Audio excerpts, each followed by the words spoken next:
ઓમ શ્રી ગણેશાય નમઃ. જય શ્રી કૃષ્ણ મિત્રો. આજે આપણે શનિવારે સાંભળવામાં આવતી શનિદેવની કથા સાંભળીશું. ખૂબ જ સુંદર કથા છે અને શનિદેવની સાડાસાતીથી લોકો કેમ ડરે છે, જે ન ડરવું જોઈએ એ વિશે પણ આપણે જાણીશું. તો પૂરા ધ્યાનથી મનથી આ વિડીયો સાંભળજો. શનિદેવની કૃપા મેળવવા માટે કૃપા કરી અંત સુધી જોડાયેલા રહેજો. જો તમે આ કથા સાંભળી જ રહ્યા છો તો પૂરી સાંભળજો.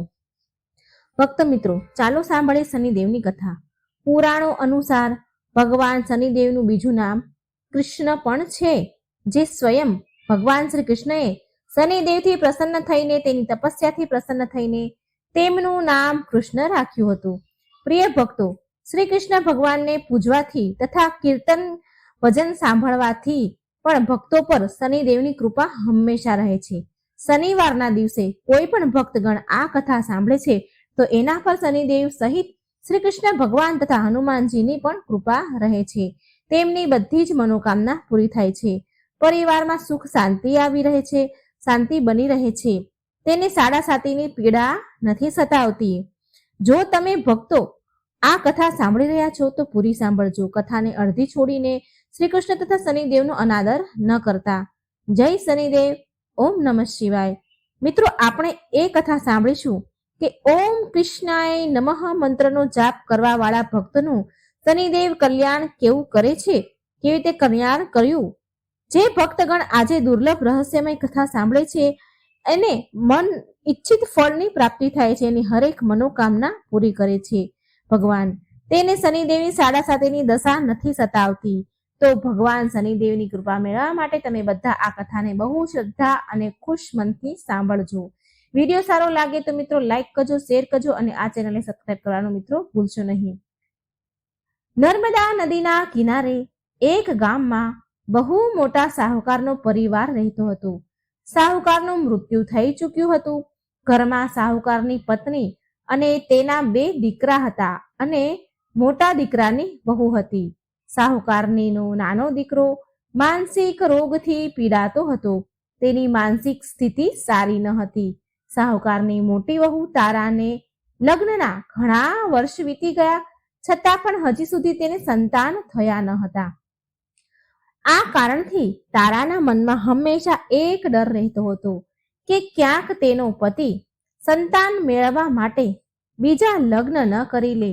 જો એનો પતિ બીજા લગ્ન કરી લેશે તો એને સોતનનું દુઃખ સહન કરવું પડશે. આવો ડર એના મનમાં હતો. તો પ્રિય ભક્તો, આ ડરથી તારાએ એક યોજના બનાવી, ષડયંત્ર રચ્યું અને તેણે તેના ઘરમાં કામ કરવા વાળી નોકરાણી ચંદાના તેના દિયર ચંદન સાથે વિવાહ કરવા માટે તેની સાસુ અને તેના પતિને મનાવી લીધા. ચંદા સ્વભાવથી બહુ જ દયાળુ હતી અને કૃષ્ણ ભક્ત હતી. એ બાળપણથી જ એ શાહુકારનીના ઘરે કામ કરતી હતી. તેનું પોતાનું કોઈ જ ન હતું. હવે ચંદાના લગ્ન માનસિક રોગી ચંદનથી કરાવી દીધા તારાએ. થોડા વર્ષ બાદ ચંદાને એક સુંદર પુત્ર થયો. ચંદાએ એક સુંદર પુત્રને જન્મ આપ્યો. પણ ચંદાની જેઠાણી તારાએ ચંદાનું એ બાળક છીનવી લીધું અને તે ચંદાને ઘરમાંથી ધક્કા મારીને બહાર કાઢી મૂકી અને તારાએ તેના પતિને પક્ષમાં કરી લીધો, એના વશમાં કરી લીધો. પ્રિય ભક્તગણો, બિચારો ચંદન એ તો માનસિક રોગી હતો, તો એ કરી પણ શું શકે.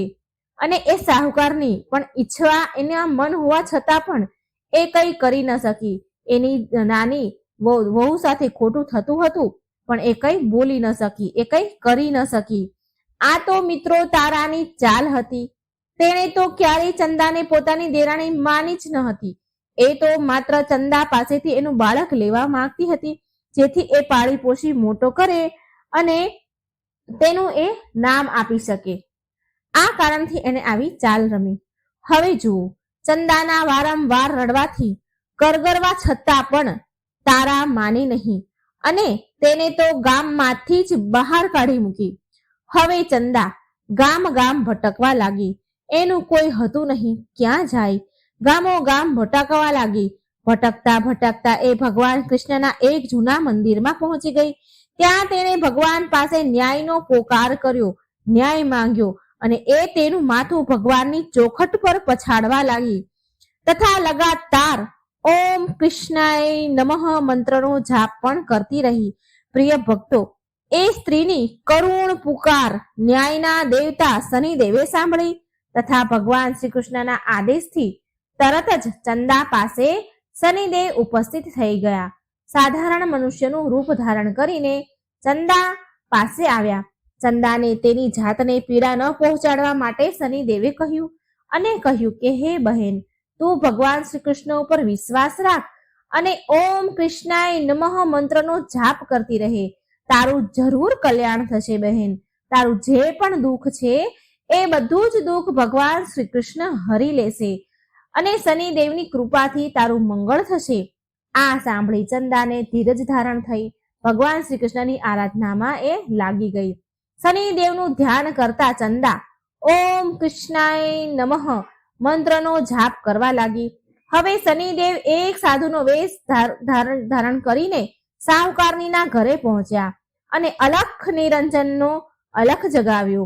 ત્યારે ઘરની બહાર સાહુકારની નીકળી અને તેને ભિક્ષા માંગી. તે સાધુને પ્રણામ કર્યા.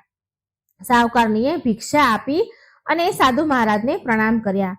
ત્યારે સાધુ રૂપી શનિદેવે કહ્યું, હે દેવી, મેં સાંભળ્યું છે કે તમારા ઘરમાં કોઈ માનસિક રોગી છે. મેં 7 વર્ષથી હિમાલયના જંગલમાં ભટકતા બહુ જ દુર્લભ જડીબુટ્ટી ભેગી કરી છે જે બધા જ પ્રકારના રોગને સમાપ્ત કરી દે છે. જો તમે કહો તો તમારા ઘરમાં જે દર્દી છે એને હું સાજા કરી શકું એમ છું. પ્રિય ભક્તો, એ સાહુકારની બોલી, હે મહાત્મા, અહો ભાગ્ય અમારા જે તમે અહીં પધાર્યા. મારો નાનો દીકરો જે માનસિક રોગથી બીમાર છે, તમે એને સાજો કરી દો. તમે ઈચ્છો જે કહેશો એ હું તમને આપીશ. આવો, ઘરની અંદર આવો. સાહુકારનીએ તેનો દીકરો ચંદન સાધુ મહારાજને દેખાડ્યો, જે હવે ચંદાના ચાલ્યા જવાથી બહુ જ દુઃખી રહેતો હતો. સાધુ મહારાજે તેના કમંડળમાંથી જળ નીકાળી તેને અભિમંત્રિત કરીને ચંદનને પીવા માટે આપ્યું. એ જળને પીતા જ ચંદન બિલકુલ સારો થઈ ગયો અને સાધુ મહારાજે તારાને પણ બહુ જ સમજાવી કે એ ચંદાનો દીકરો એને પાછો આપી દે અને તેની ભૂલને સ્વીકારી લે. પરંતુ તારા તો જિદ્દી માની નહીં અને એ તો ઉપરથી સાધુ મહારાજને જ વઢવા લાગી, ખીજાવા લાગી, ગુસ્સો કરવા લાગી, ત્યાં સુધી કે ચંદનનું સાજું થવાનું પણ તેને ગમ્યું નહીં. એને ઈર્ષા થઈ. આ વાતથી શનિદેવ ખૂબ નારાજ થયા, રૂષ્ટ થઈ ગયા અને ભગવાન શનિદેવની દશા તારાને લાગી ગઈ અને એ માનસિક રોગી થઈ ગઈ. તારા, તેનો એક હાથમાં લકવા થઈ ગયો. સાધુ મહારાજના બતાવ્યા અનુસાર ચંદન એની પત્ની ચંદાને ઘરે લઈ આવ્યો અને તેની પત્ની અને બાળક સાથે હસી ખુશી જીવન જીવવા લાગ્યો. પ્રિય ભક્તો, તારાને શનિદેવે એના કર્મના ફળની સજા આપી અને ચંદાના માત્ર ઓમ કૃષ્ણાય નમઃ મંત્રનો જાપ કરવાથી એના પર કૃપા વરસાવી અને તેનો બાળક પણ મળી ગયો, તેનો પરિવાર મળી ગયો, પતિ પાછો મળી ગયો અને તેનો પતિ સ્વસ્થ પણ થઈ ગયો. જય શનિદેવ. જેવી કૃપા તમે ચંદા ઉપર કરી, તેના પતિ ઉપર કરી, એવી કૃપા સહુ પર વરસાવજો. સૌનું દુઃખ દૂર કરજો. જય શનિદેવ. મિત્રો, મહત્વપૂર્ણ જાણકારી એ કે મિત્રો, સાડાસાતી શું છે આ વિશે તમને મહત્વપૂર્ણ વાત કહેવા જઈ રહી છું. સાડાસાતી શું હોય છે, આનાથી લોકો કેમ ડરે છે? હા, એ વાત તો સાચી છે કે જ્યારે શનિદેવની સાડાસાતી દશા બેસે છે ત્યારે મનુષ્યને કઠણાઈઓ અને દુઃખોનો સામનો કરવો પડે છે. પરંતુ મિત્રો, આમાં ગભરાવા જેવી કોઈ વાત નથી. આમાં કઠણાઈ અને મુશ્કેલ હાલાત જરૂર આવે છે, પરંતુ આ સમય દરમિયાન વ્યક્તિને કામયાબી સફળતા પણ મળે છે. બહુ બધા વ્યક્તિ સાડાસાતીના પ્રભાવથી ઊંચાઈઓ પર પહોંચી જાય છે. સાડાસાતી વ્યક્તિને કર્મશીલ બનાવે છે અને તેને કર્મ તરફ લઈ જાય છે. હઠી, જિદ્દી, અભિમાની અને કઠોર આચરણવાળા વ્યક્તિ પાસે આ ઘણી મહેનત કરાવે છે. સાડાસાતીના 3 ચરણ હોય છે. સાડાસાતીનું પહેલું ચરણ નજીકના સંબંધી અને જાતકને પ્રભાવિત કરે છે. સાડાસાતીનું બીજું ચરણ વ્યાપાર અને ગૃહસ્થને પ્રભાવિત કરે છે. સાડાસાતીનું ચોથું ચરણ બાળકો, પરિવાર અને સ્વાસ્થ્યને પ્રભાવિત કરે છે. ભગવાન શનિદેવ ન્યાયના દેવતા છે. એ કોઈને પણ એમ જ દંડ નથી આપતા. જો દંડ આપે છે ને તો એને એની સાથે બહુ મોટી શિક્ષા પણ આપે છે. જેવી રીતે એક માતા તેના પુત્રની ભૂલ પર એને દંડ આપે છે, એની ભલાઈ માટે તેને સાચા રસ્તા પર લઈ જવા માટે, બસ આવી જ રીતે શનિદેવ કર્મ અને ન્યાયના માર્ગ પર ચાલવા માટે મનુષ્યને દંડ આપે છે. જેથી એ ડરથી આગળ કોઈ ખોટું કાર્ય ન કરે. બસ આ જ રીતે ભગવાન શનિદેવ તો ન્યાયના દેવતા છે, ન્યાયની મૂર્તિ છે. તેની પૂજા તથા ભક્તિ કરીને વ્યક્તિ ધન દોલતથી સંપન્ન થઈ જાય છે, સફળતાની ઊંચાઈઓને અડે છે. વ્યક્તિ તેના જીવનમાં પ્રગતિ કરે છે, ઘરમાં સુખ સમૃદ્ધિ વૈભવનું આગમન થાય છે, વ્યક્તિનું જીવન સુખમય થઈ જાય છે. ભગવાન શનિદેવને પ્રસન્ન કરવા માટે શનિવારના દિવસે પીપળાના ઝાડ નીચે સાંજે દીવો જરૂર કરવો અને કૂતરાને તેલથી ચોપડેલી રોટલી જરૂર ખવડાવી. શનિવારે જળમાં તલ નાખી પીપળાને પાણી ચડાવવું. આમ કરવાથી શનિદેવ અત્યંત પ્રસન્ન થાય છે અને મહામંત્ર ઓમ કૃષ્ણાય નમઃ મંત્રનો જાપ પણ કરવો જોઈએ. આનાથી શનિદેવ ખુશ થાય છે, એમની સાડાસાતીનો પ્રભાવ ઓછો પડે છે. તો મિત્રો, આ હતી શનિદેવની કથા. સાડાસાતીનું મહત્વ શું છે કે લોકો કેમ ડરે છે એ બધું જ તમને આ વિડીયોમાં સમજાવ્યું. તમને વિડીયો સારો લાગે તો લાઈક અને શેર જરૂર કરજો. મિત્રો, મારી વાર્તા તમને કેવી લાગે છે એ મને એકવાર જરૂર જણાવજો, જેથી મારું પણ પ્રોત્સાહન વધે. જય શ્રી કૃષ્ણ. રાધે રાધે. Thank you.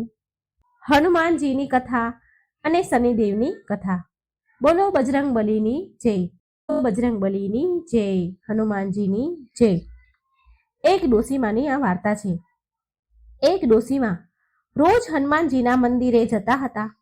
એ ચૂરમાનો લાડવો અને એક રોટલી લઈને મંદિરે રોજ આવે અને હનુમાનજીને એમ કહે કે કાંધે સોટી લાલ લંગોટી. આટલું કહેતા જ ડોસીમાં આટલું બોલે એની સાથે જ હનુમાનજી આવે અને ચૂરમાના લાડુ અને રોટલી ખાઈ લે. પછી ડોસી બોલે કે મેં તમને આપ્યું જવાનીમાં અને તમે મને આપજો ગઢપણમાં.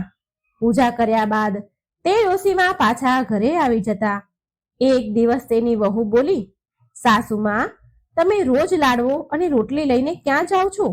ત્યારે ડોસીમાં બોલ્યા, વહુ, હું બાલાજીના મંદિરમાં જાઉં છું. તો વહુ બોલી, હવે મંદિરે જવાનું બંધ કરો, આ રોજ રોજ જવાનું બંધ કરો. સાસુમાં બિચારા દુઃખી થયા.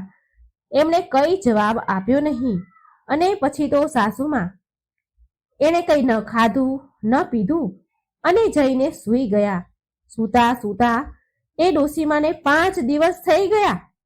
એક દિવસ તો હનુમાનજી એના સપનામાં આવ્યા અને બોલ્યા કે તમે મને આપ્યું જવાનીમાં, હું તમને આપું છું ગઢપણમાં. ત્યારે ડોસીમાં કહે છે, આજે તો તમે મને આપી રહ્યા છો, પણ રોજ કોણ આપશે? આટલું કહી હનુમાનજી બોલ્યા કે હું રોજ આપીશ. આ સાંભળીને ડોસીમાં તો ખુશ થઈ ગયા અને ચૂરમાનો લાડવો ખાઈ લીધો. આ બાજુ ડોસીમાની વહુ પાસે હવે કંઈ પણ વધ્યું ન હતું. કામ ધંધામાં ખોટ થવા લાગી. એક દિવસ વહુએ વિચાર્યું કે ચાલ તો ખરી, હું સાસુમાને જોઈ આવું તો ખરી. 7 દિવસ થઈ ગયા છે, મેં તો સાસુમાને જમવાનું પણ નથી આપ્યું. તો તે ડોસી બરાબર જામી છે, તંદુરસ્ત થઈ ગઈ છે, બરાબર શરીર થયું છે એનું. એટલે એ એની સાસુ પાસે ગઈ અને બોલી કે મેં તો તમને જમવાનું પણ નથી આપ્યું 7 દિવસથી, તમે શું ખાવ છો? તો ડોસીમાં બોલ્યા કે વહુ, મને તો હનુમાનજી મીઠા લાડવા અને રોટલી આપી જાય છે, હું એ જ ખાઉં છું. આ સાંભળીને વહુ તો હેરાન રહી ગઈ અને સાસુમાના પગમાં પડી ગઈ અને બોલી, માફી માંગી અને કહે છે, માજી, અમે તો તમારા ભાગ્યનું જ ખાઈએ છીએ. અમારા ઘરમાં તો હવે કંઈ પણ નથી રહ્યું. અન્ન ધન બધું સમાપ્ત થઈ ગયું છે. હવે તમે પાછા ઘરે આવો અને તમારું ઘર સંભાળો. પછીથી ડોસીમાં એમના ઘરે ગયા અને પછીથી રોજ ડોસીમાં મંદિરે જઈને હનુમાનજીને લાડુ અને રોટલી લઈને જતા અને ભોગ ધરાવતા અને પછી એનું ઘર ઘણું અન્ન ધનથી ભરાઈ ગયું. હનુમાનજીની કૃપા થઈ. હે હનુમાનજી, જેવી કૃપા તમે ડોસીમા પર કરી એવી કૃપા તમારા બધા ભક્ત પર કરજો. આ કથા સાંભળનાર, વાંચનાર, આ વિડીયો જોનાર બધા ઉપર તમારી કૃપા વરસાવજો. જય હનુમાન દાદા. હવે આપણે મિત્રો સાંભળીશું શનિદેવ અને હનુમાનજીની કથા. જય શનિદેવ, જય હનુમાન. મિત્રો, આપણે બધા જ જાણીએ છીએ કે શનિદેવને ન્યાયના દેવતા માનવામાં આવે છે. સૂર્યપુત્ર શનિદેવને ખુશ કરવા માટે આપણે બહુ બધા ઉપાયો કરતા હોઈએ છીએ. શનિદેવની દશાથી બચવા માટે એવું માનવામાં આવે છે કે શનિદેવના પ્રકોપથી વ્યક્તિના ખરાબ દિવસ આવવાના શરૂ થઈ જાય છે. પણ શું તમે જાણો છો કે શનિદેવ હનુમાનજીના ભક્તોને ક્યારેય હેરાન નથી કરતા? હવે આના પાછળનું કારણ શું છે એ હું તમને કહું છું. જ્યારે રાવણના પુત્ર મેઘનાથનો જન્મ થયો હતો એ સમયે આકાશમાં શનિદેવનો બહુ પ્રકોપ હતો, બહુ પ્રભાવ હતો અને શનિદેવના આ પ્રભાવના કારણે મેઘનાથના અમર થવાનો યોગ તો ખતમ જ થઈ ગયો હતો. આ વાત જાણીને રાવણને ખૂબ ક્રોધ આવ્યો. રાવણ બહુ મોટો યોગી હતો. ક્રોધમાં આવેલ રાવણે તેના યોગના બળ દ્વારા શનિદેવને લંકામાં કેદ કરી લીધા. ત્રેતા યુગમાં જ્યારે માં સીતાને શ્રી રામ દ્વારા મોકલેલ વીંટી આપવા માટે હનુમાનજી લંકા આવ્યા તો તેમણે શનિદેવને એક કેદીના રૂપમાં કેદ થયેલા જોયા. હનુમાનજી શનિદેવને ત્યાં જોઈને તો હેરાન થઈ ગયા અને તેમને આનું કારણ પૂછ્યું. શનિદેવે એને બતાવ્યું હનુમાનજીને કે હું શનિદેવ છું. રાવણે એના યોગ બળથી મને અહીં કેદ કરી મૂક્યો છે. શનિદેવે હનુમાનજીને ત્યાંથી છોડાવવા માટે આગ્રહ કર્યો, વિનંતી કરી. ત્યાર પછી જ્યારે હનુમાનજીએ શનિદેવને રાવણથી મુક્તિ અપાવી તો શનિદેવ ખુશ થઈ ગયા અને હનુમાનજીને વરદાન માંગવા માટે કહ્યું. ત્યારે હનુમાનજીએ કહ્યું કે કળિયુગમાં જે પણ મારો ભક્ત હશે અને મારી આરાધના કરશે તો તમે તેને ક્યારેય પણ અશુભ ફળ નહીં આપો. ત્યાર પછીથી શનિવારે હનુમાનજીની પણ પૂજા કરવામાં આવે છે અને બધા જ હનુમાન ભક્તો પર શનિદેવની કૃપા રહે છે. કહેવાય છે કે લંકાથી પ્રસ્થાન કરતી વખતે શનિદેવે લંકા પર એમની વક્ર દ્રષ્ટિ નાખી હતી અને આ જ કારણથી રાવણ અને તેના પૂરા કુળનો યુદ્ધમાં નાશ થઈ ગયો હતો. આના સિવાય એક બીજી પણ એવી કથા છે કે એકવાર હનુમાનજી તેમના પ્રભુ શ્રી રામનું સ્મરણ કરી રહ્યા હતા. એ સમયે શનિદેવ ત્યાં આવી ગયા અને કહેવા લાગ્યા કે હવે કળિયુગ પ્રારંભ થઈ ગયો છે. આ યુગમાં હનુમાનજી, તમારું શરીર દુર્બળ છે અને મારું શરીર બળવાન થઈ ગયું છે અને હવે હું તમારા શરીર પર સાડા સાતી બનીને આવી રહ્યો છું. શનિદેવને બિલકુલ અહેસાસ ન હતો કે હનુમાનજી રઘુવીરના પરમ ભક્ત છે અને એના શરીર પર કોઈ પણ પ્રકારની દશાનો કોઈ પણ પ્રકારનો પ્રભાવ થતો નથી, પડી શકે નહીં.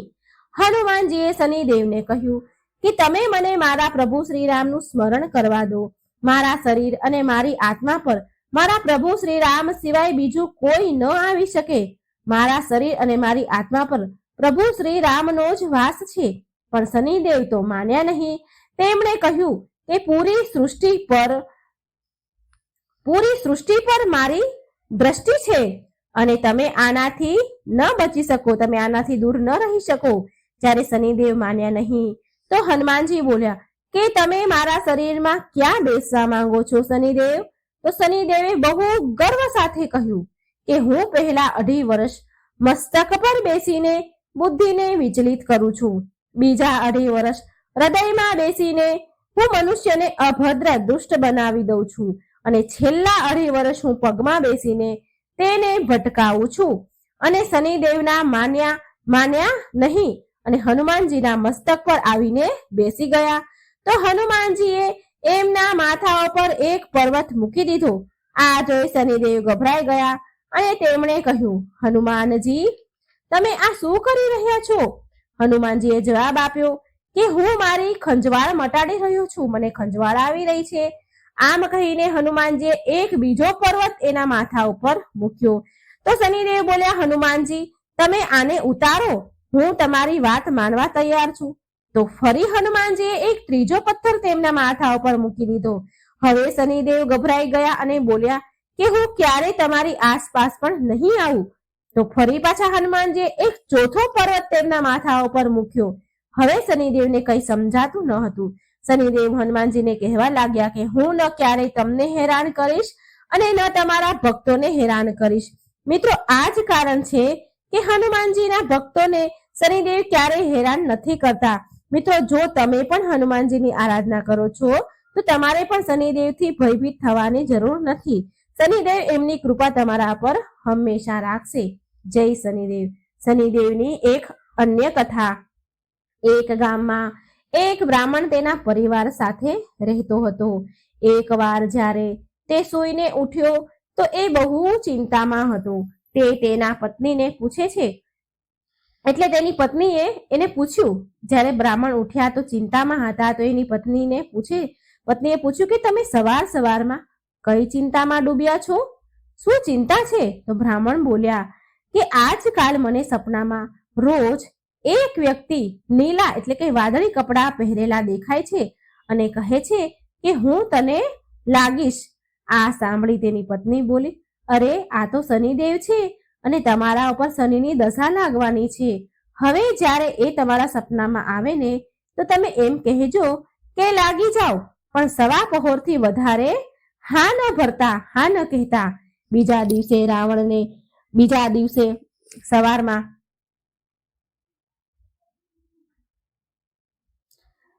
દિવસે બ્રાહ્મણને રાતમાં એવું જ સપનું આવ્યું. એટલે બ્રાહ્મણ બોલ્યા, લાગી જાઓ.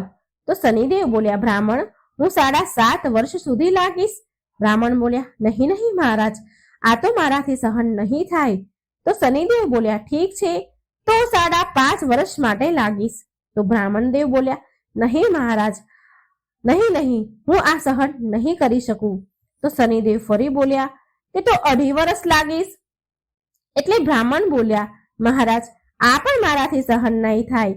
આમ કરતા કરતા શનિદેવ બોલ્યા, સવા પહોર માટે તો તારે મારી દશા સહન કરવી જ પડશે. પછી બ્રાહ્મણ હા પાડે છે અને સવાર ઉઠીને બ્રાહ્મણે તેની પત્નીને બધી વાત કહી અને બોલ્યા કે મને સવા પહોરની દશા લાગી છે. તું મને સોનાના 2 સિક્કા આપી દે. હું જંગલમાં જઈશ, ત્યાં બેસી અને પૂજા પાઠ કરીશ અને સમય પૂરો થવા પર પાછો આવી જઈશ. તું ઘરે જ રહેજે, બાળકોને પણ બહાર ન જવા દેતી, કોઈની સાથે ઝઘડો પણ ન કરતી. આમ કહી બ્રાહ્મણ જંગલમાં ચાલ્યા ગયા. ત્યાં પૂજા પાઠ કરવા લાગ્યા. એક પહોર તો આમ વીતી ગયો.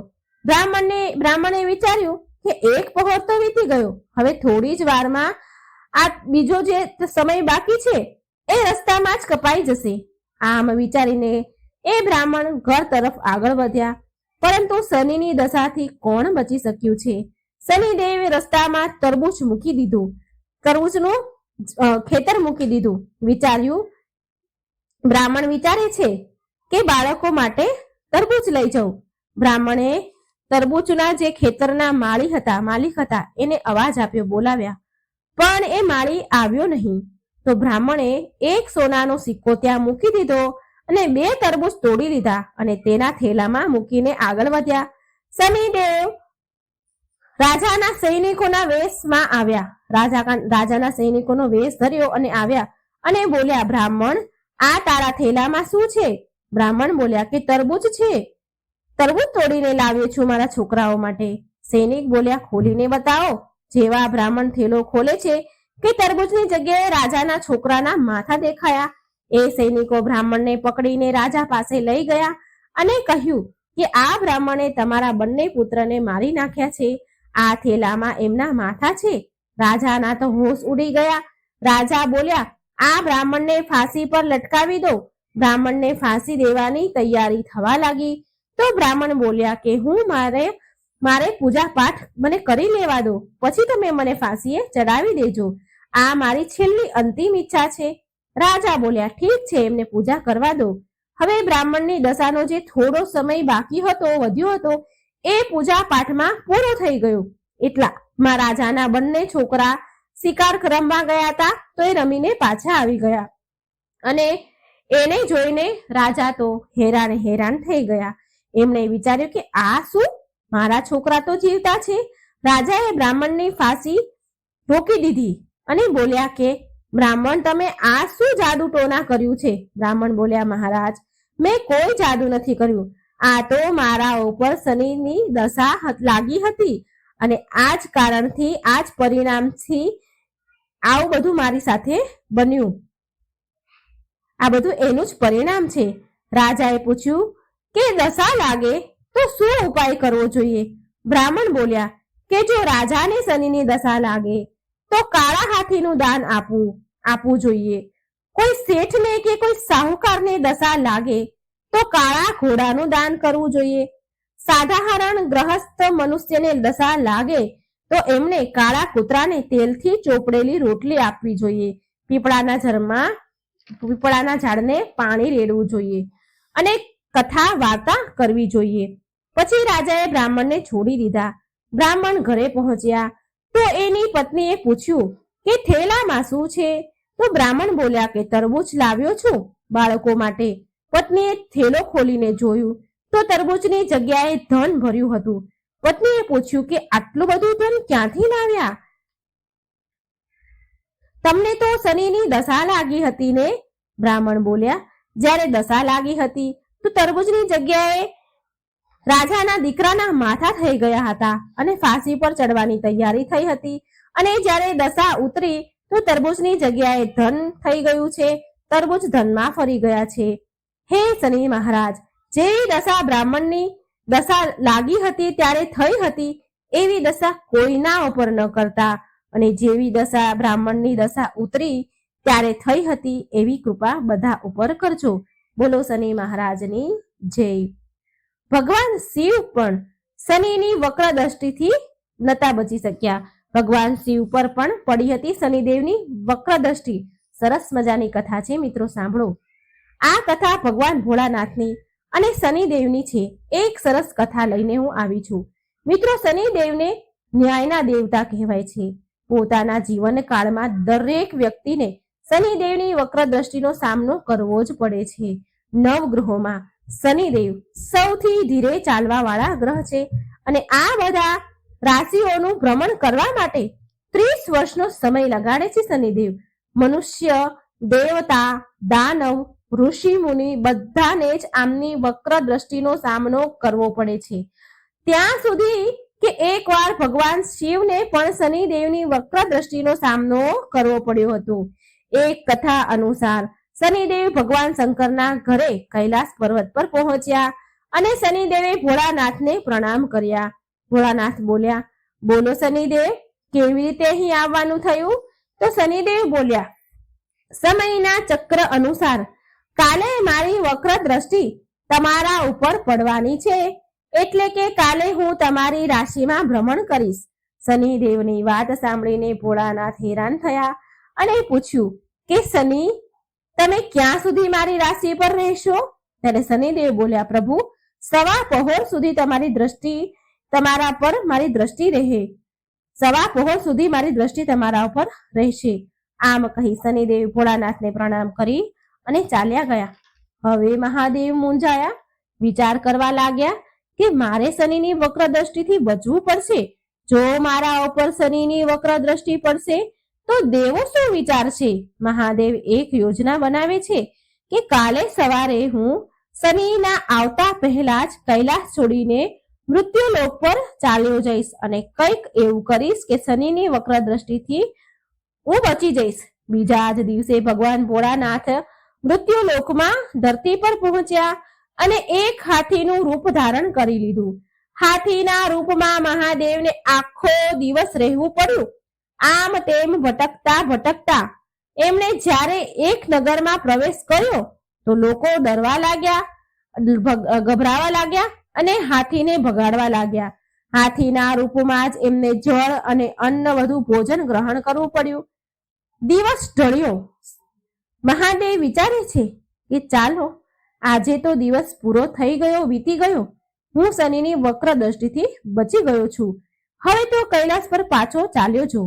પછી મહાદેવ હાથીનું રૂપ બદલી તેમના અસલ રૂપમાં આવી ગયા અને કૈલાસ પહોંચતા જોયું કે શનિદેવ પહેલાથી જ ત્યાં હાજર હતા. શનિદેવ મહાદેવને જોતા જ પ્રણામ કરે છે. એમને જોઈને ભોળાનાથ હસ્યા અને બોલ્યા, જોયું શનિદેવ, હું તમારી વક્ર દ્રષ્ટિથી બચી ગયો ને? તમે તમારી વક્ર દ્રષ્ટિ મારા ઉપર ન નાખી શક્યા ને? મહાદેવની વાત સાંભળી શનિદેવ બોલ્યા કે હે પ્રભુ, મારી વક્ર દ્રષ્ટિથી ન દેવ બચી શક્યા છે, ના મનુષ્ય બચી શક્યા છે, ન દાનવ બચી શક્યા છે, અને ના તમે પણ બચી શક્યા છો. મહાદેવ તો હેરાન થઈ ગયા સાંભળી અને બોલ્યા, કેવી રીતે શનિદેવ?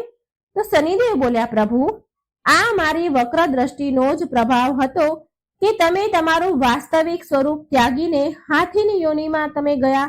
તમારે હાથીની યોનિમાં જવું પડ્યું, આમ તેમ ભટકવું પડ્યું, પશુ યોનિમાં જ તમારે અન્ન જળ ગ્રહણ કરવું પડ્યું, તમારું નિવાસ સ્થાન કૈલાસ છોડવું પડ્યું. મારી દ્રષ્ટિ જેવી તમારી ઉપર પડી એ જ પરથી તમને શનિ દશાના તમે પાત્ર બની ગયા હતા. આ સાંભળી મહાદેવ હસ્યા અને શનિદેવને ગળે લગાડ્યા અને બોલ્યા કે શનિદેવ, ખરેખર તમે મારા શિષ્ય કહેવાને યોગ્ય છો. સાથે એ વરદાન આપ્યું કે 9 ગ્રહોમાં તમારું સ્થાન શ્રેષ્ઠ હશે. જીવનમાં સારા કામ કરવા વાળા તમારાથી ભયભીત નહીં થાય અને જળમાં કમળ સમાન સુરક્ષિત રહેશે. આવી રીતે શનિદેવની દ્રષ્ટિનો સામનો બધાને જ કરવો પડે છે. પણ જે ધર્મના અનુકૂળ આચરણ કરે છે, દયા, સદભાવના, પ્રેમ અને સુવિચાર રાખે છે, એ બધા જ સુખ મેળવે છે.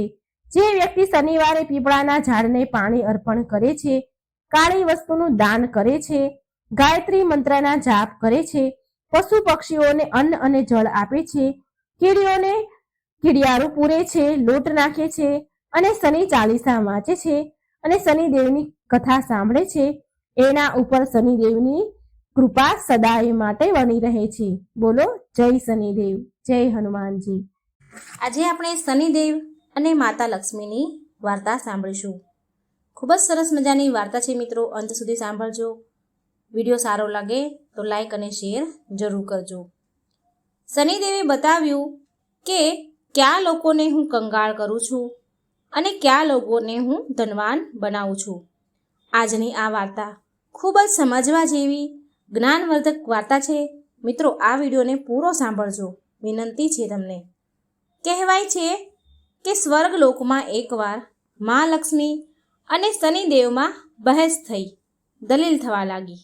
લક્ષ્મીજી કહે હું મોટી છું, શનિદેવ કહે હું શ્રેષ્ઠ છું. બંને વચ્ચે જ્યારે નિર્ણય ન થયો કે બંનેમાંથી શ્રેષ્ઠ કોણ છે, એટલે તેમણે ધરતી પર જઈને કોઈ ઈમાનદાર રાજા પાસે જઈને નિર્ણય લેવાનું નક્કી કર્યું. એ દિવસોમાં ધરતી ઉપર પ્રયાગરાજમાં શ્રીવત્સ નામના એક રાજા રાજ્ય કરતા હતા.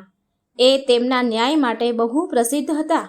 દૂર દૂર સુધી લોકો એમને પ્રશંસા કરતા હતા. શનિદેવ અને માતા લક્ષ્મી શ્રીવત્સ રાજા પાસે ગયા અને તેમના વચ્ચે જે ઝઘડો થઈ રહ્યો હતો, શ્રેષ્ઠ કોણ છે એ વાત કહી કે અમારા બંનેમાં એ સાબિત નથી થઈ રહ્યું કે શ્રેષ્ઠ કોણ છે. કૃપા કરી તમે અમારો નિર્ણય કરો. શનિદેવ અને માતા લક્ષ્મીની વાત સાંભળી રાજા શ્રીવત્સ બહુ મોટા ધર્મ સંકટમાં ફસાઈ ગયા કે આ બંનેમાંથી કોણ શ્રેષ્ઠ છે, કેમ કહું? જો શનિદેવને શ્રેષ્ઠ કહીશ તો મા લક્ષ્મી રિસાઈ જશે અને લક્ષ્મીજી જો નારાજ થઈ ગયા તો મારા રાજ્યનું ધન, વૈભવ, સંપત્તિ નષ્ટ થઈ જશે. જો શનિદેવને નારાજ કરી દીધા તો એ એમના ક્રોપથી બધું નષ્ટ ભ્રષ્ટ કરી નાખશે. રાજા જ્યારે કોઈ નિર્ણય પર પહોંચ્યા નહીં તો શનિદેવ અને મા લક્ષ્મી રાજાને 1 મહિનાનો સમય આપીને ચાલ્યા ગયા અને કહ્યું કે અમે 1 મહિના પછી આવીશું, ત્યાં સુધી તમે બરાબર વિચાર કરી લો. મિત્રો, એમના ગયા પછી તો રાજાની ઊંઘ હરામ થઈ ગઈ. એ દરેક ક્ષણે એ જ વાતનો વિચાર કરતા હતા કે 1 મહિના પછી જ્યારે શનિદેવ અને માતા લક્ષ્મી આવશે તો એ કોને શ્રેષ્ઠ કહેશે? શું નિર્ણય લઈશું? રાજા સામે પરિસ્થિતિ બહુ જ વિકટ હતી કે એકને મોટો કહીશ તો બીજાને ખોટું લાગશે અને બીજાને ખોટું કહીશ તો પહેલાને ખોટું લાગશે. આમ થવાથી એમના પર રાજ્ય પર બહુ સંકટ આવશે. રાજાને એક રાણી હતી ચિત્રાંગના નામની. એ પતિવ્રતા એની રાણી હતી. પતિને અત્યંત ચિંતામાં જોઈને રાણી ચિત્રાંગનાએ પૂછ્યું, અરે સ્વામી મહારાજ, તમે કઈ વાતને લઈને ચિંતામાં છો? કૃપા કરી તમારું દુઃખ મને કહો. રાજાએ એની પત્ની રાણીને બધી વાત કરી, લક્ષ્મીજી અને શનિદેવની. રાણીએ રાજાને એક સુઝાવ આપ્યો કે જુઓ, તમે તમારા મુખેથી કોઈને પણ નાનો કે મોટો કહેશો નહીં. બંને પોતપોતાની જગ્યાએ શ્રેષ્ઠ છે. એમના નાના મોટાનો નિર્ણય તેમના પોતાના ઉપર જ છોડી દો. તમે એક કામ કરો, એક સોનાનું અને એક ચાંદીનું સિંહાસન બનાવો. બંનેનું સિંહાસન તમારી ડાબી અને જમણી બાજુ મુકાવી દેજો. સોનાનું સિંહાસન તમે તમારા જમણી બાજુ લગાવજો અને ચાંદીનું સિંહાસન તમારી ડાબી બાજુ લગાવજો. 1 મહિના પછી જ્યારે શનિદેવ અને માતા લક્ષ્મી આવશે તો લક્ષ્મીજી તમારી જમણી બાજુનું આસન ગ્રહણ કરશે, કેમ કે તે માતા સ્વરૂપ છે, અને શનિદેવ તમારી ડાબી બાજુ બિરાજમાન થશે, બેસી જશે. જ્યારે એ તમને કંઈ પૂછે તો તમે એમના કોઈ પણ પ્રશ્નનો ઉત્તર આપતા નહીં. જ્યારે બહુ પૂછે તો તમે એમને કહી દેજો કે તમે તમારી શ્રેષ્ઠતાનો નિર્ણય જાતે જ કરી લ્યો. હું શું જવાબ આપું તમને? રાણીની વાત રાજાને બરાબર લાગી. ભક્ત મિત્રો, આ બાજુ જ્યારે 1 મહિના પછી લક્ષ્મીજી અને શનિદેવ દરબારમાં આવ્યા તો એમ જ કર્યું રાજાએ જેવું તેમને રાણીએ કહ્યું હતું. મા લક્ષ્મી સોનાના સિંહાસન પર બિરાજમાન થઈ ગયા અને શનિદેવ ચાંદીના સિંહાસન ઉપર બેસી ગયા. પછી જ્યારે તેમણે રાજા પાસે એમના શ્રેષ્ઠતાનો થવાનો નિર્ણય માંગ્યો તો રાજાએ કહ્યું કે તમે બંનેએ જાતે જ નાના અને મોટા થવાનો નિર્ણય કરી લીધો છે. આમાં હું શું કરી શકું છું? ભક્ત મિત્રો, આ સાંભળી ભગવાન શનિદેવ નારાજ થઈને ત્યાંથી ચાલ્યા ગયા. માતા લક્ષ્મીએ કહ્યું કે પુત્ર, શનિદેવ તમારાથી નારાજ થઈ ગયા છે અને તેમના કોપના કારણે તમારા ઉપર બહુ મોટું સંકટ આવી શકે છે, પરંતુ તમે ચિંતા ન કરો, હું તમારી સાથે છું. શનિદેવે રાજા ઉપર એવો કોપ વરસાવ્યો કે એમના રાજ્યમાં ભયંકર કાળ પડ્યો. લોકો ભૂખ્યા મરવા લાગ્યા. નર નારી જીવજંતુ બધા જ તેમના રાજ્યને છોડીને બીજા રાજ્યમાં જવા લાગ્યા. રાજાથી એના રાજ્યની આવી દશા જોવાતી ન હતી. 1 વર્ષ પછી રાજાએ પણ તેના રાજ્યને છોડવાનો નિર્ણય કર્યો. હવે એ તેમની પત્ની ચિત્રાંગનાને સાથે લઈને ઘરેથી નીકળી ગયા. એક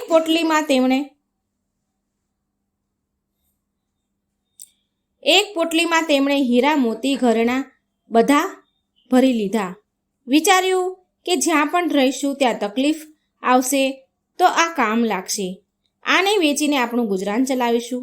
રાજા રાણી ઘરેથી હજી નીકળ્યા જ હતા કે એ જ સમયે ભયંકર વાવાઝોડું તોફાન આવ્યું. ચારેય બાજુ અંધકાર છવાઈ ગયો. એ અંધારાના કારણે રસ્તો ભટકી ગયા. સમજમાં ન આવતું હતું કે ક્યાં જવું. ત્યારે માતા લક્ષ્મીએ નાની એવી કન્યાનું રૂપ લીધું અને આવ્યા અને ફાનસના પ્રકાશથી તેમને એક નદીના કિનારે છોડી દીધા. પછી મા લક્ષ્મી ત્યાંથી ચાલ્યા ગયા. હવે રાજા રાણીની આગળ એ સમસ્યા હતી કે નદીને પેલે પાર કેવી રીતે જવું. હજી આમ વિચાર કરી જ રહ્યા હતા કે શનિદેવ એક નાવિકનું રૂપ લઈને નાવ લઈને ત્યાં પહોંચી ગયા. રાજા રાણી જ્યાં ઊભા હતા. રાજાએ નાવિકને નદીને પેલે પાર લઈ જવા માટે આગ્રહ કર્યો. નાવિક બોલે છે, હું તમને પેલે પાર પહોંચાડી તો દઈશ, પણ મારી નાવડી બહુ નબળી છે. આમાં એક વારમાં એક જ વ્યક્તિ એક જ સવારી બેસી શકે છે. રાજા બોલ્યા, ઠીક છે, ચાલો એક એક કરીને અમને પેલે પાર ઉતારી દો. નાવિક બનેલ શનિદેવ રાણીને પેલે પાર પહેલા પહોંચાડી દીધા. બીજી વાર રાજાને લઈ ગયા અને ત્રીજી વાર એ નાવિકે રાજાના ધનનું પોટલું રાખી લીધું. પણ એ નાવિક તો સ્વયં શનિદેવ હતા, માટે એ ધનનું પોટલું લઈ અને નદીની વચ્ચોવચ્ચ જ ગાયબ થઈ ગયા. હવે તો રાજા રાણી પાસે જે ધન હતું એ પણ ન રહ્યું. હવે તો ખાવાનું શું, ભોજનનું સંકટ ઊભું થઈ ગયું. જે ધન હતું એ તો ચાલ્યું ગયું. ખરું સંકટ આવ્યું, પણ રાજા ઘણા ધીરજવાળા હતા. ભગવાનની ઈચ્છા સમજીને એ ત્યાંથી આગળ ચાલતા ચાલતા એક ગામમાં પહોંચી ગયા. ત્યાંના ગામના લોકો જંગલમાંથી લાકડા કાપીને વહેંચતા હતા. રાજા પણ તેમની રાણી સાથે એ જ ગામમાં રહેવા લાગ્યા અને લાકડા વેચીને તેમનું ગુજરાન ચલાવવા લાગ્યા. લક્ષ્મીજીની કૃપાથી એમને ચંદનનો બગીચો મળી ગયો. રાજાએ ચંદનના લાકડા વેચીને ઘણા પૈસા કમાવી લીધા. હવે તો રાજા રાણીનું જીવન સુખપૂર્વક વીતવા લાગ્યું. રાજા અને રાણીની શાંતિ, સુખ, ચેન જોઈને શનિદેવે એક બીજી ચાલ રમી. એક વ્યાપારી હતો જે એ ગામમાંથી ચંદનના લાકડા ભરીને બીજા રાજ્યમાં લઈ જતો હતો. આજે એમનો જહાજ એ નદીના કિનારે ફસાઈ ગયો હતો. વ્યાપારી જહાજ ચલાવવાની ઘણી કોશિશ કરી રહ્યા છે, પણ જહાજ તસથી મસ નથી થઈ રહ્યું. વ્યાપારીને કંઈ સમજાતું ન હતું કે શું કરવું. ત્યારે શનિદેવ એક બ્રાહ્મણનું રૂપ લઈને એ વ્યાપારી પાસે આવ્યા અને બોલ્યા, વેપારી, તારું આ જહાજ ચાલુ થઈ જશે જો કોઈ પતિવ્રતા સ્ત્રી તારા જહાજને હાથ લગાડી દેશે તો. ત્યારે એવું જ બન્યું. ત્યારે વેપારીએ એવું જ કર્યું. પૂરા ગામની સ્ત્રીને બોલાવી બધીએ જહાજને હાથ અડાડ્યો. જહાજ છતાં પણ હલ્યું નહીં. કોઈએ બતાવ્યું કે ગામમાં હજી એક સ્ત્રી બાકી રહી ગઈ છે, જે હજી સુધી અહીં આવી નથી. વેપારી પોતે રાજાના ઘરે ગયો એ સ્ત્રીને બોલાવવા માટે. એ સ્ત્રી બીજી કોઈ નહીં પણ રાણી ચિત્રાંગના હતી. વેપારી જ્યારે રાણીને નિમંત્રણ આપે છે તો રાણીએ ત્યાં જવા માટે ના કહી દીધી અને કહ્યું કે આ સમયે મારા પતિ જંગલમાં લાકડા કાપી રહ્યા છે, હું તમારા જહાજ પાસે નહીં જઈ શકું. વેપારી સમજી ગયો કે આ જ સ્ત્રી પતિવ્રતા છે અને આ સ્ત્રી જ એના જહાજને નીકાળી શકશે. પાછો એ સાંજના સમયે એના ઘરે ગયો, રાજાના ઘરે, કે એ સમયે રાજા શ્રી વત્સ એમના ઘરે જ હતા, માટે તેમણે આ નિમંત્રણ સ્વીકાર કરી લીધું. જ્યારે રાજા અને રાણીને કહ્યું કે એ જહાજને હાથ અડાડી દે જેનાથી જહાજ નીકળી જાય, તો રાણીએ એના પતિના કહેવાથી જહાજ પાસે ગયા અને જહાજને હાથ અડાડ્યો. જહાજને અડ્યા અને જહાજ તો હલવા ચલવા લાગ્યું. આ જોઈ વેપારીના મનમાં પાપ જાગ્યું કે આ સ્ત્રીને હું મારી સાથે લઈ જાઉં. આ સ્ત્રી બહુ સુંદર પણ છે અને જો ક્યાંક કોઈ વાર મારું જહાજ ફસાઈ ગયું તો આના અડવાથી મારું જહાજ નીકળી જશે. આમ વિચારી વેપારીએ રાણી ચિત્રાંગનાને જહાજમાં તેની સાથે ખેંચી લીધી અને જહાજ લઈને ચાલતો થઈ ગયો અને રાજા તો બૂમો પાડતો રહી ગયો. પરંતુ ત્યાં સુધી તો જહાજ ઘણો દૂર ચાલ્યું ગયું હતું. રાણી અત્યંત રૂપવતી હતી. એને જોઈ વેપારીના મનમાં પાપ આવી ગયું. એ તેની પત્ની બનાવવાનું વિચાર કરી રહ્યો હતો. રાણીએ વેપારીના છેડછાડ કરવાથી કંટાળીને સૂર્યદેવને પ્રાર્થના કરી કે હું તેને મારા સતીત્વની રક્ષા કરવા માંગુ છું અને મને સતીત્વની રક્ષા કરવા માટે મને કોઢ આપી દો. એ જ સમયે સૂર્યદેવની પ્રાર્થના સાંભળી અને એ જ ક્ષણે એ જ પળે રાણીના શરીરે કોઢ ફૂટી નીકળ્યો. એકદમથી રાણી કદરૂપી થઈ ગઈ. આવું કદરૂપું શરીર જોઈને વેપારી એની પાસે જતો તો ન હતો, પણ એ રાણીને હંમેશા તેની સાથે જ રાખતો હતો. આ બાજુ રાજા રડતા રડતા નિરાશ થઈને નદી કિનારેથી ચાલ્યા જાય છે. રાજા એમ વિચારીને ઊભા હતા ત્યાં કે ક્યાંક ફરી અહીં જહાજ આવે નીકળે તો હું મારી રાણીને છોડાવી લઉં. અંતે તેને ઘણી શોધ કર્યા બાદ પણ જહાજ ત્યાં આવ્યું નહીં. કંઈ જહાજના ખબર પડી નહીં. તો રાજા નદી કિનારે આશ્રમમાં સાધુઓ સાથે રહેવા લાગ્યા હવે રાજા ત્યાં સાધુઓની સેવા કરતા હતા અને તેમની ગાયોને ચરાવતા હતા. ગાયનું જે ગોબર નીકળે એમાંથી છાણા બનાવતા હતા. લક્ષ્મીજીની કૃપાથી સોનાના એ છાણા બની જતા હતા. આ કારણે રાજા પાસે બહુ બધા સોનાના છાણા થઈ ગયા. એકવાર એ જ વેપારી જે રાજાની પત્નીને લઈ ગયો હતો એનો જહાજ એ નદી કિનારે આવ્યો. એટલે રાજાએ સોનાના છાણા બતાવીને વેપારીને કહ્યું, જો તમે મને તમારી સાથે લઈ જશો તો આ સોનાના છાણા બધા જ હું તમને આપી દઈશ. વેપારી રાજાને ઓળખી તો ગયો હતો, પણ સોનાના છાણાની લાલચમાં તેણે રાજાને પોતાની પાસે બેસાડી દીધો. છાણાને પણ જહાજમાં બધા જ ભરાવી દીધા સોનાના, અને જહાજ ચાલતું કર્યું. થોડે દૂર ગયા બાદ વેપારીએ રાજાને નદીમાં ફેંકી દીધો. રાજાની ચીસોનો અવાજ સાંભળી રાણીએ એનો અવાજ સાંભળી લીધો. એટલે એણે તરત જ એક તકિયો પાણીમાં ફેંકી દીધો. એ તકિયાના સહારાથી રાજા એક પુલ પર પહોંચી ગયા, જ્યાં આવતા જતા જહાજો પાસેથી મહેસૂલ એટલે કે પૈસા વસૂલવામાં આવતા હતા. રાજાને ત્યાંના લોકોએ નીકાળી લીધો. એ લોકોએ રાજાને પૂછ્યું કે એ કોણ છે અને ક્યાંથી આવ્યા છે? તો રાજાએ કહ્યું કે હું એક અત્યંત દુઃખી આદમી છું. મારું બધું જ લૂંટાઈ ગયું છે. તેની પાસે હવે કંઈ નથી. મારી પાસે હવે કંઈ નથી રહ્યું. ત્યાંના લોકોએ શ્રીવત્સ રાજાને લઈને ત્યાંના જે રાજા હતા જે નગરના ત્યાં લઈ ગયા. શ્રીવત્સ રાજાએ એ રાજ્યના રાજા પાસે નોકરી માંગી.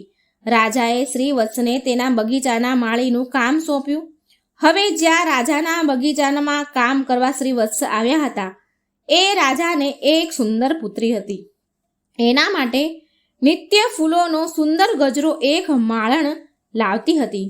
એકવાર રાજકુમારીએ માલણને પૂછ્યું કે આજકાલ ગજરો કોણ બનાવે છે? બહુ સુંદર ગજરો બનાવે છે. માલણ બોલી કે એક નોકર નવા આવ્યા છે બગીચામાં જે ગજરા બનાવે છે. રાજકુમારીએ તે નોકરને જોવાની ઈચ્છા કરી. જ્યારે રાજકુમારીએ રાજા શ્રીવત્સને જોયા તો એ એના પર મોહિત થઈ ગઈ અને રાજા સાથે લગ્ન કરવાની જીદ પકડી લીધી. રાજકુમારીના પિતા રાજાએ રાજકુમારીને ઘણી સમજાવી, પરંતુ રાજકુમારી માની નહીં.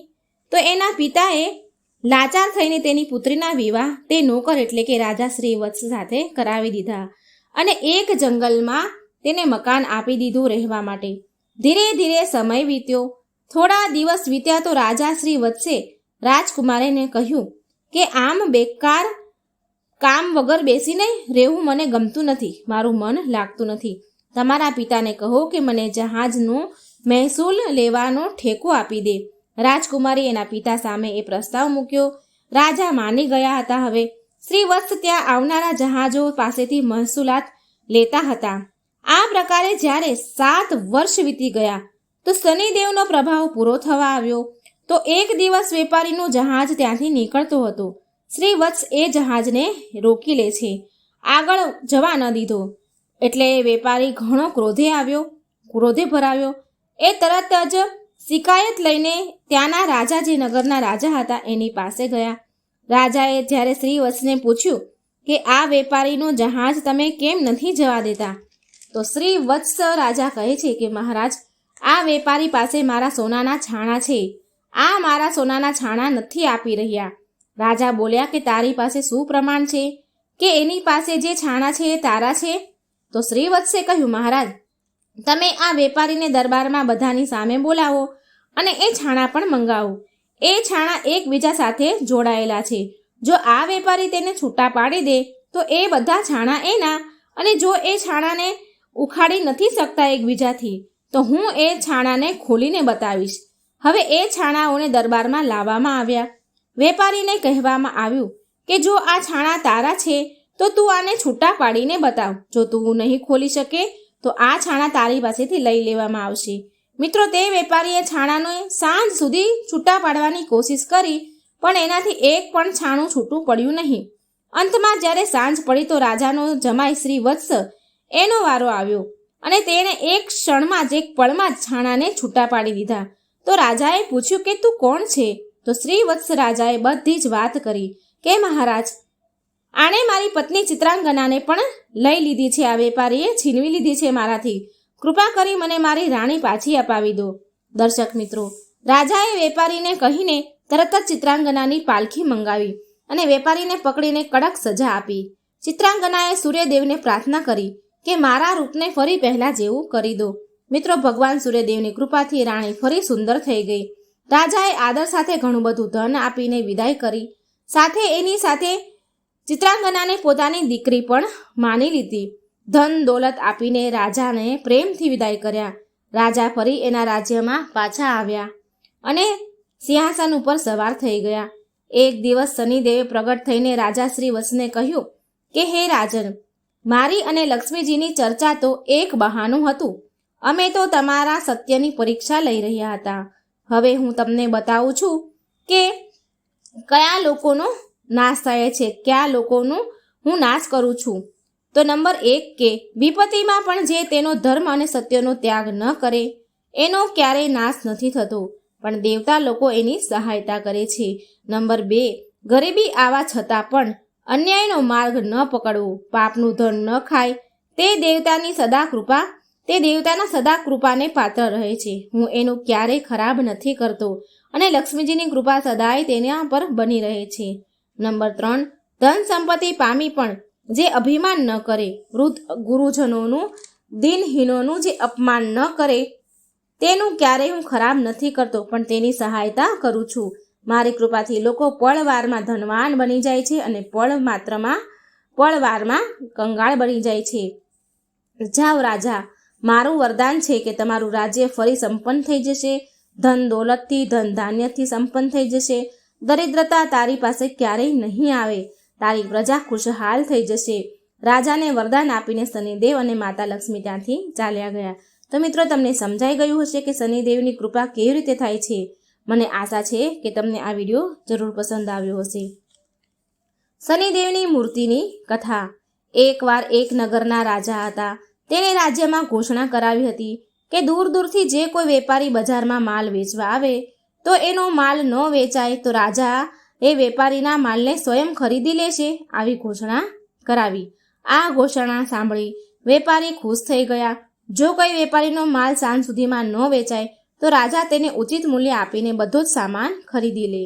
એક દિવસ એક લુહાર લોખંડની મૂર્તિ શનિદેવની મૂર્તિ બનાવીને લઈને આવ્યો. શનિદેવની મૂર્તિ ખરીદવાવાળું કોઈ ન આવ્યું સાંજ સુધીમાં.